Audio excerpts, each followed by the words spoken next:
22장입니다.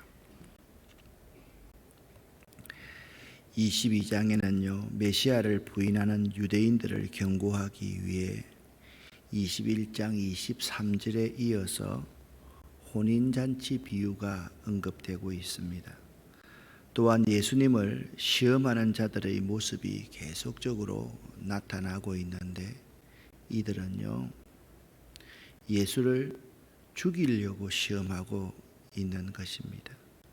예수를 책잡기 위해 안간힘을 쓰는 유대인 지도자들의 모습과 자신이 메시아이심을 강조하는 예수님의 모습이 22장에 아주 대조적으로 나타나 있습니다. 그러니까 한쪽에서는 예수를 책잡아 죽이려고 하고, 한쪽에는 자신이 메시아이심을 드러내시려고 하는, 그러니까 이쪽은 굉장히 부정적인 생각을 가지고 접근하고 있고, 여기는 이 부정적인 것에 대항하는 것이 아니라 아주 긍정적인 모습으로 이 부정적인 사람, 죽이려고 하는 사람을 이기고 있는 그러한 모습이 대비되고 있는 것입니다. 1절부터 14절까지 천국 혼인잔치의 비유를 여러분과 제가 함께 읽어보겠습니다. 함께 읽습니다. 예수께서 다시 비유로 대답하여 이르시되, 천국은 마치 자기 아들을 위하여 혼인잔치를 베푼 어떤 임금과 같으니, 그 종들을 보내어 그 청한 사람들을 혼인잔치에 오라 하였더니 오기를 싫어하거늘 다시 다른 종들을 보내어 이르되, 청한 사람들에게 이르기를 내가 오찬을 준비하되 나의 소와 살찐 짐승을 잡고 모든 것을 갖추었으니 혼인잔치에 오소서 하라 하였더니, 그들이 돌아보지 않고 한 사람은 자기 밭으로 한 사람은 자기 사업하러 가고, 그 남은 자들은 종들을 잡아 모욕하고 죽이니, 임금이 노하여 군대를 보내어 그 살인한 자들을 진멸하고 그 동네를 불사르고, 이에 종들에게 이르되, 혼인잔치는 준비되었으나 청한 사람들은 합당하지 아니하니 내글이 길에 가서 사람을 만나는 대로 혼인잔치에 청하여 오라 한데, 종들이 길에 나가 악한 자나 선한 자나 만나는 대로 모두 데려오니 혼인잔치에 손님이 가득한지라. 임금이 손님들을 보러 들어올세 거기서 예복을 입지 않는 한 사람을 보고 이르되, 친구여 어찌하여 예복을 입지 않고 여기 들어왔느냐 하니, 그가 아무 말도 못하거늘 임금이 사한들에게 말하되, 그 손발을 묶어 바깥 어두운 데에 내던지라.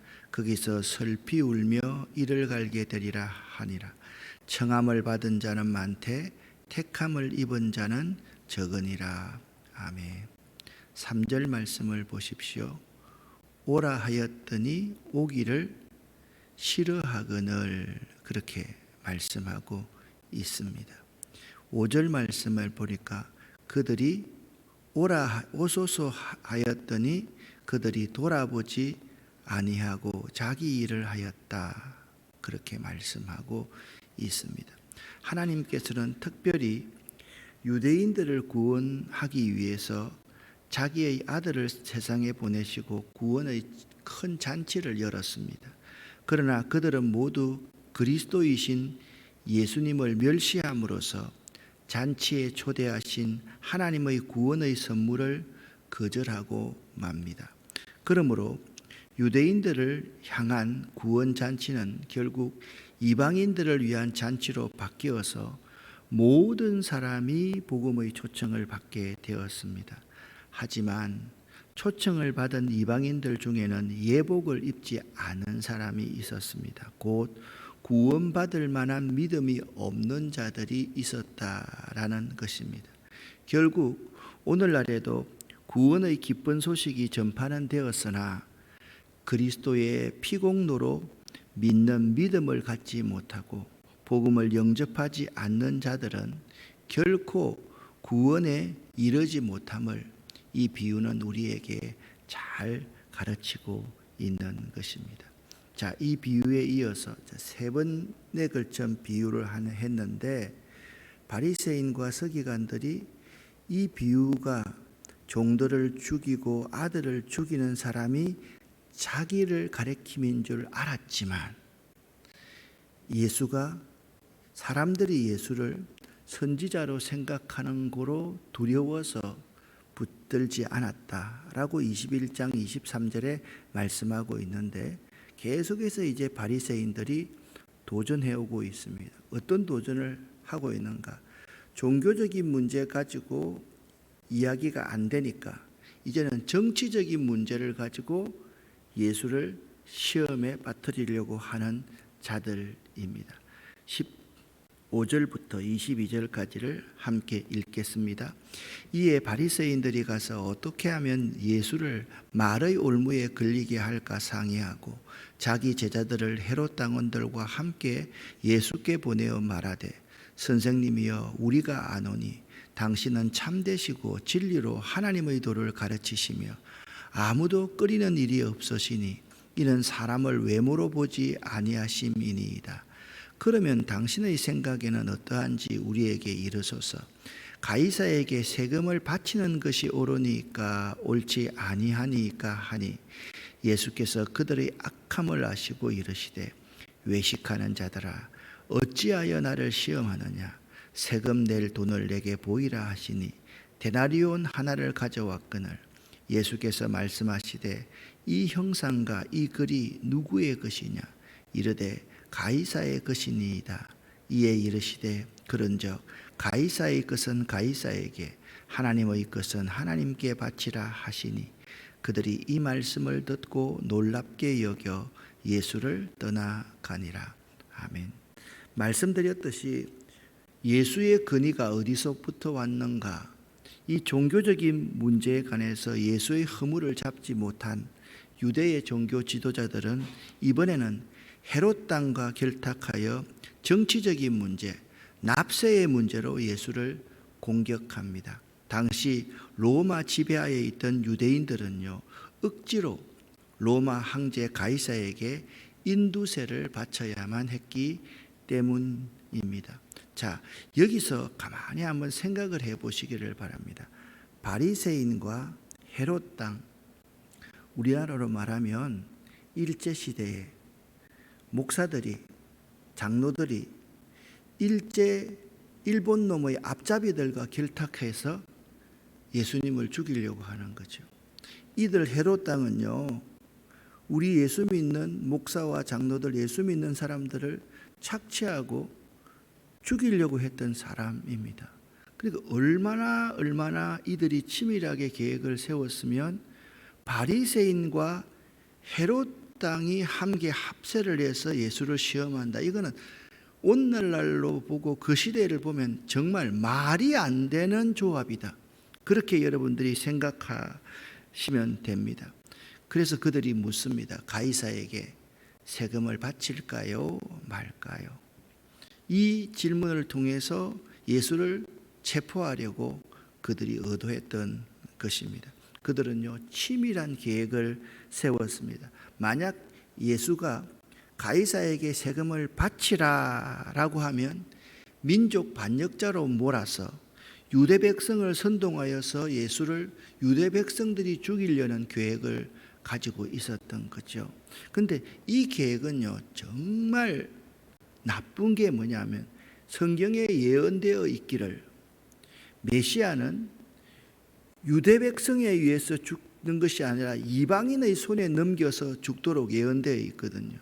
그러니까 이들이 성경 모세오경을 믿는다는 사람들이 이런 짓을 하고 있다라는 겁니다.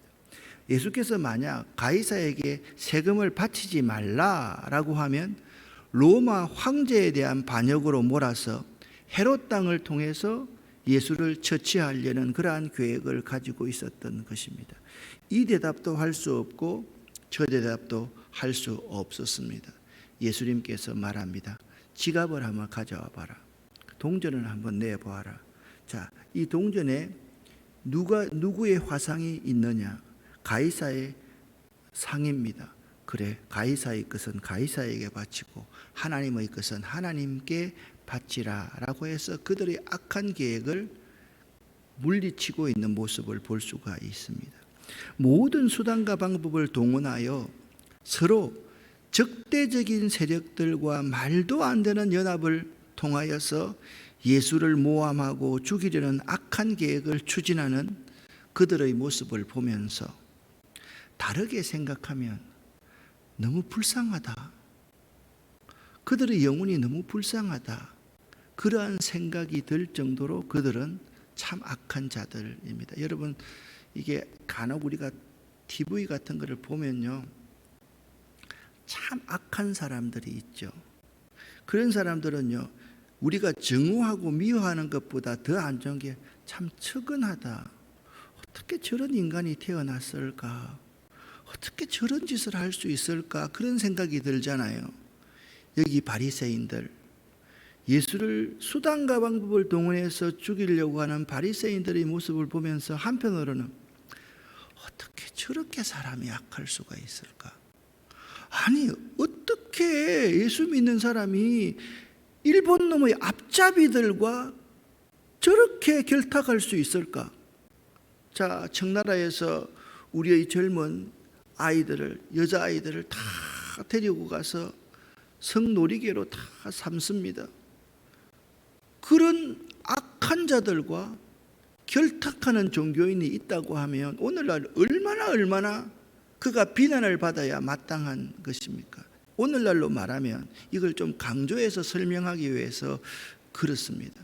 성착취자들, 인신매매범들과 바리새인들이 서로 결탁해서 예수를 모함에 빠뜨리려고 하는 이는 어처구니 없는 상황이 지금 벌어지고 있다. 앞으로 내일부터 있어야 될 그 23장부터의 내용은 더한 내용이 예고되어 있음을 볼 수가 있습니다. 예수님께서는 계속해서 그들의 시험과 맞닥뜨려지십니다. 23절부터 33절까지 말씀을 함께 읽겠습니다. 부활이 없다 하는 사두개인들이 그날 예수께 와서 물어 이르되 선생님이여 모세가 일렀으되 사람이 만일 자식이 없이 죽으면 그 동생이 그 아내에게 장가들어 형을 위하여 상속자를 세울지니라 하였나이다. 우리 중에 7형제가 있었는데 마지가 장가들었으나 죽어 상속자가 없으므로 그 아내를 그 동생에게 물려주고 그 둘째와 셋째로 7째까지 그렇게 하다가 최후에 그 여자도 죽었나이다. 그런즉 그들이 다 그를 취하였으니 부활 때에 7 중의 누구의 아내가 되리이까? 예수께서 대답하여 이르시되 너희가 성경도 하나님의 능력도 알지 못하는 고로 오해하였도다. 부활 때에는 장가도 아니가고 시집도 아니가고 하늘에 있는 천사들과 같으니라. 죽은 자의 부활을 원할진대 하나님이 너희에게 말씀하신 바 나는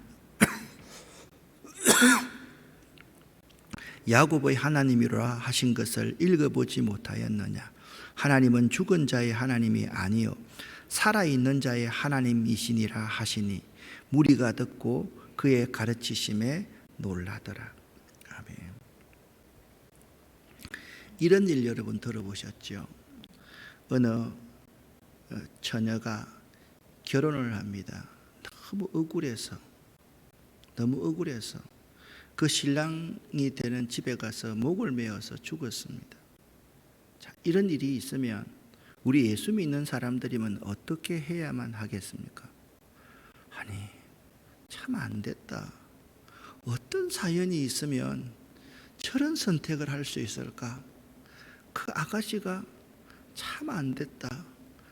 참 그걸 긍휼 해주고 그 마음, 죽을 때의 그 마음이 어떠했는가를 생각해 줘야 되는데 어떤 사람, 예수 믿는 사람들이 이렇게 말합니다. 독하다.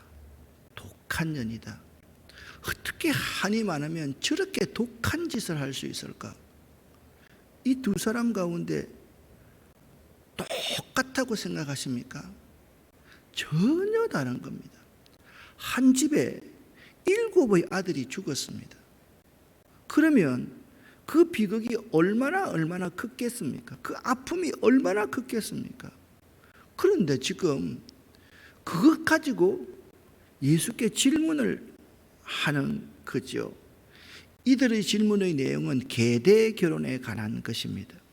형제가들이 많은데 형제 중 한 사람이 죽어가지고 대를 잇지 못하면 그 동생이나 형이 그 제수씨나 형수와 결혼하여서 자식을 낳아주고 그 미망인을 돌보아주는 그 의와 목적이 있는 것이 계대 결혼이었습니다. 7 형제 중에 이 미망인이 다 부부가 되었습니다. 부활 때 누구의 아내가 되겠습니까? 참 질문을 해도 참 더러운 질문을 하고 있는 거죠. 한 예수 죽이려고 말입니다. 근데 이 사두개인들은 특징이 뭐냐면 그 시대의 바리새인들은 그 시대의 경건한 종교 지도자들이라고 한다면 사두개인들은요, 현실에 있는 모든 권력들을 다 장악하고 있는 사람들이 사두개인이었습니다. 현실이 너무 좋은데 죽음이 그들이 가장 싫어하고 부활을 그들은 믿지 않았습니다. 바리새인들은 종교인들이기 때문에 부활을 믿었고 사두개인들은 현실주의자들이기 때문에 부활을 믿지 않았다는 거예요. 현실주의자들은요, 이런 악한 질문을 할 수가 있다라는 거죠.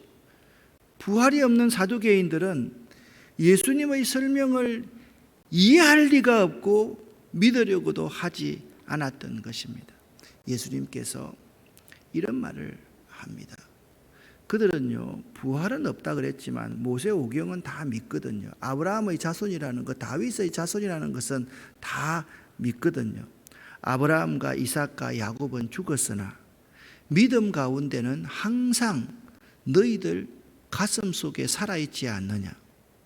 주님 재림 때에는 다시 그들도 살아날 것이므로 하나님이 여전히 그들의 하나님으로 불릴 수 있다라고 말씀하시면서 결국 예수를 믿는 믿음 안에서는 부활의 소망, 너희들 마음속에 아브라함과 이삭과 야곱이 살아있는 것처럼 다윗이 살아있는 것처럼 그런 부활이 분명히 있다, 그렇게 설명을 하고 있습니다. 자, 지금 사두개인들이 예수님에 대해서 말했습니다. 이제는 바리새인 가운데서 한 율법사가 예수님을 시험하러 나옵니다. 예수께서 사두개인들의 입을 그냥 닫아버렸다 라는 말을 바리새인들이 들으니까 이것 봐라, 우리가 가서 예수를 또 잡아야 되겠다 라고 모여가지고 그 바리새인 중에 최고의 논리 정연한 사람이 한 율법사가 있었는데 예수를 시험하여서 묻고 있습니다. 35절입니다. 예수께서 사두개인들을 입을 닫게 하시자 바리새인들이 듣고 모였다. 이건 굉장히 지금 중요한 상황인 것입니다. 그 중에 대표자격인 한 율법사가 율법 중에 어느 계명이 크니까 그렇게 말합니다. 율법을 요양해 주십시오. 율법이 도대체 무엇입니까? 알고 있으면서 질문을 던지는 겁니다. 마음을 다하고 목숨을 다하고 뜻을 다하여 주 너희 하나님을 사랑하라 하셨으니 이것이 크고 첫째 되는 계명이요 둘째도 사랑이니 내 이웃을 네 자신같이 사랑하라 하셨으니 이 두 계명이 온 율법과 선지자의 강령, 이 두 계명이 하나님 사랑과 이웃 사랑이 율법의 정신이다. 그렇게 예수님께서 분명하게 정리하고 있습니다. 여러분, 이 무슨 말입니까? 지금 설명해 주는 겁니까? 아닙니다. 너희 속에 율법의 정신이라고는 0.001%도 없지 않느냐. 율법의 정신이 정말 하나님을 사랑한다고 하면 내가 하나님이 보낸 메시아인데 왜 나를 영접하지 않느냐? 율법의 정신이 이웃 사랑이라고 하는데 너희는 왜 자꾸 사람을 살리려고 하지 않고 사람을 죽이려고 이렇게 모여서 책 잡으려고 하느냐? 네가 도대체 율법사 맞냐?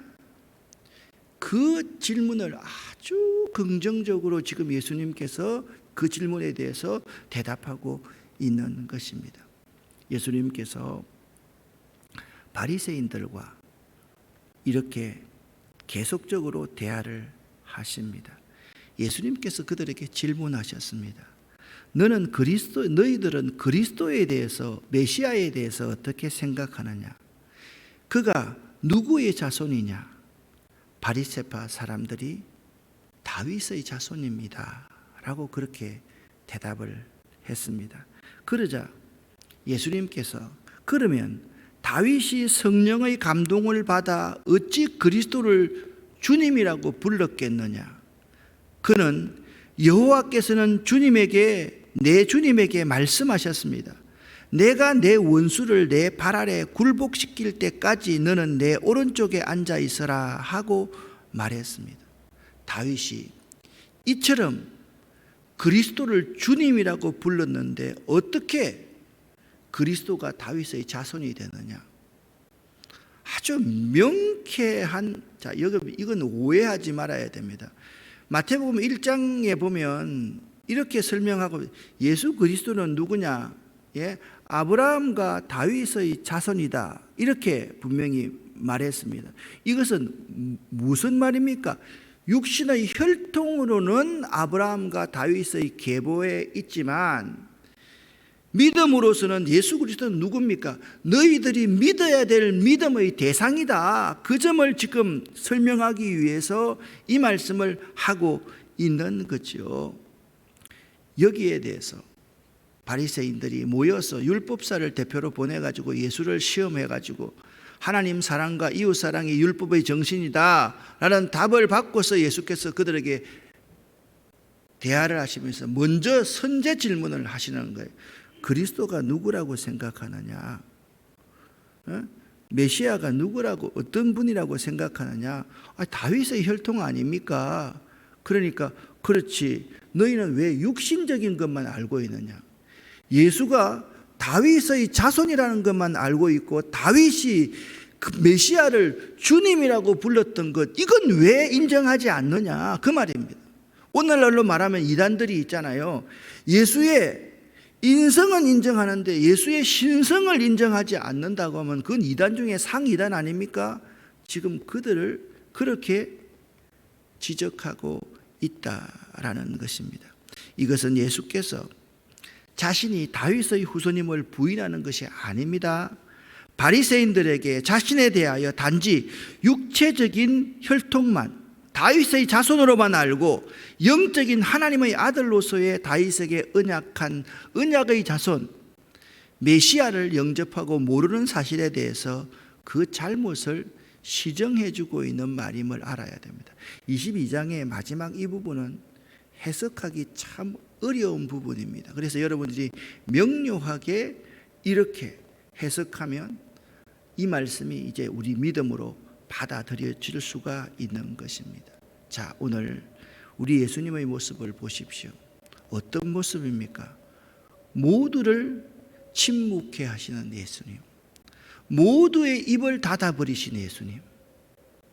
어떤 자들이, 바리새인들이 와도, 그 가운데 율법사가 와도, 사두개인들이 와도, 헤롯 당과 합세해도, 그래서 그들 스스로가 예수님을 전방위적으로 압박하며 모든 수단과 방법을 동원해서 다 죽이려고 했던 그러한 질문들에 대해서도 모두를 침묵해 하신 예수님, 여러분 대단하지 않습니까? 우리 같으면 그 올무에 벌써 들어갔을 것입니다. 빠졌을 겁니다. 근데 예수님이 이러한 모든 자들을 침묵해 하시는 모습을 통해서 그분은 진실로 하나님이 보내신 그리스도로구나, 메시아로구나, 그 사실을 우리에게 분명하게 드러내주고 있습니다. 하나님의 은혜가 오늘도 여러분 가운데 있기를 축복합니다. 기도하겠습니다.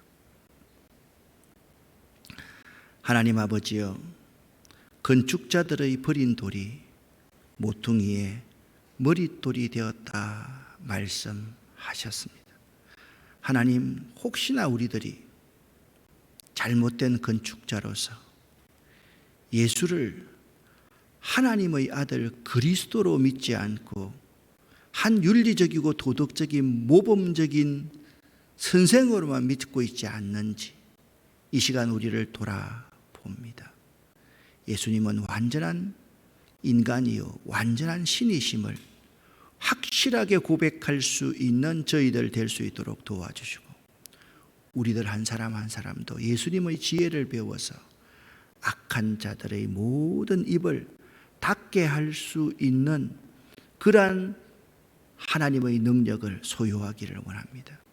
명절을 맞이해 갑니다. 우리 모두에게 하나님 은혜를 주시고, 또한 태풍 때문에 슬픔 당한 모든 분들을 위로하여 주시옵소서.